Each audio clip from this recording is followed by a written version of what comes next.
నమస్కారం. నేను చందు. ప్రేమ పరిమళం. మనుషులతో కాదు మనస్తత్వాలతో బతకాలి. కలిసిమెలిసి బతకాలి. మనిషి మనసు ఒక్కటి కాదా? మనిషిలోనే మనసుంటుంది కదా! మనసుతోనే మనిషి జీవనం కదా! అవును, మనసుతోనే. నన్ను అర్థం చేసుకో, నన్ను అర్థం చేసుకో అని చాలాసార్లు మనవాళ్ళు మనతో అంటుంటారు. అర్థం చేసుకోవడం అవసరం. అర్థం చేసుకోకపోవడం వల్ల ఎన్నో చిక్కుముళ్ళు ఏర్పడతాయి. అవి అపార్థాలుగా మారతాయి. వాటిని నెమ్మదిగా, నేర్పుగా విప్పుకోవాలి. అందరూ ఒకేలాగా ఉండరు. ఎవరికి వారు ప్రత్యేకం. రంగులో, రూపులో తేడా ఉన్నట్లే భిన్నమైన మనస్తత్వాలు కలిగి ఉంటారు. నొక్కితే పేలిపోయే తుపాకీ గుండులా ఉంటారు. ఒకరు నిదానంగా ఉంటారు.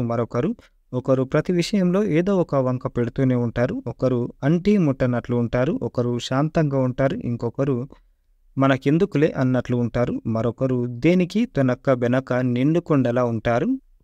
ఈ స్వభావాలు బయట మనుషులకే కాదు, మన కుటుంబంలోని వారికి ఉంటాయి. అందుకే జాగ్రత్త వహించాలి.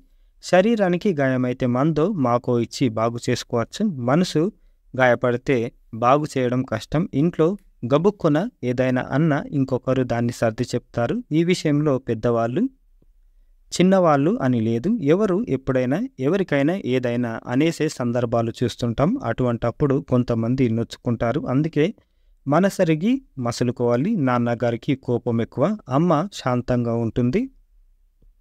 అన్న ప్రతిదానికి చిరాకు పడతాడు. అక్క ఉత్తి పుణ్యానికే ఆందోళన పడుతుంది. చెల్లి క్షణక్షణం భయంగా ఉంటుంది. ఇలా రకరకాలు. ప్రతి ఒక్కరి మనసు ఒక్కో పుస్తకం లాంటిది. చదవడానికి ప్రయత్నించాలి. ఓపికగా వారిని అర్థం చేసుకోవాలి. అప్పుడు మనల్ని వారు అర్థం చేసుకుంటారు. అర్థం చేసుకోవడం నేర్చుకోవాలి. అప్పుడు మనం బాగా అర్థమవుతాం అంటాడు ఓ ప్రఖ్యాత వ్యక్తిత్వ వికాస నిపుణుడు. కానీ అపార్థం చేసుకోవడంలోనే జీవితాలు గడిచిపోతున్నాయి. అర్థాలు వెతుక్కోవడంలోనే కాలం కరిగిపోతుంది.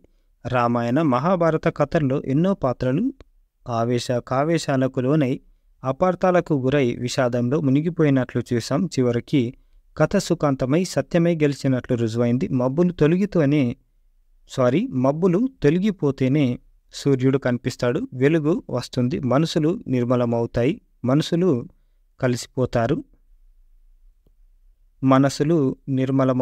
మనుషులు కలిసిపోతారు. అపార్థాలకు కారణం మన మనసులోని అహం. దాన్నే నేను అంటాను. దీనికి సరైన విరుగుడు ప్రేమ. దైవం మనల్ని ఏ కారణం లేకుండా ప్రేమిస్తున్నట్లే మనం కూడా ప్రేమను అలవాటు చేసుకోవాలి. ప్రేమ వల్లనే కొత్త మనుషులు పుట్టుకొస్తారు. నా జీవితం నా ఇష్టం. నాకు అదుపు లేదు, అడ్డు లేదు, ఆజ్ఞ లేదు, అద్దులు లేవు. నేను అనుకున్నదే జరగాలి. నా మాటే అందరు వినాలి అని అనుకుని విచ్చలవిడిగా ప్రవర్తించే వారికి ఈ భూమి మీద చోటు లేదు. మనుషులు మంచివారు. పరిస్థితులే దేనికైనా కారణం. పరిస్థితులను మారిస్తే అపార్థాలు తొలగిపోతాయి.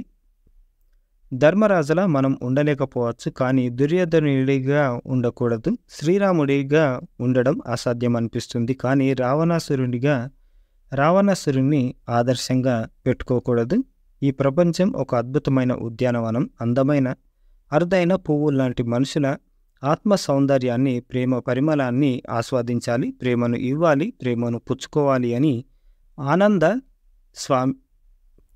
ఆనంద సాయి స్వామిగారు రాసిన అంతర్యామి ఇది. ప్రేమ పరిమళం. లైక్ చేయండి, షేర్ చేయండి, సబ్స్క్రైబ్ చేయండి. Thank you. ధన్యవాదాలు.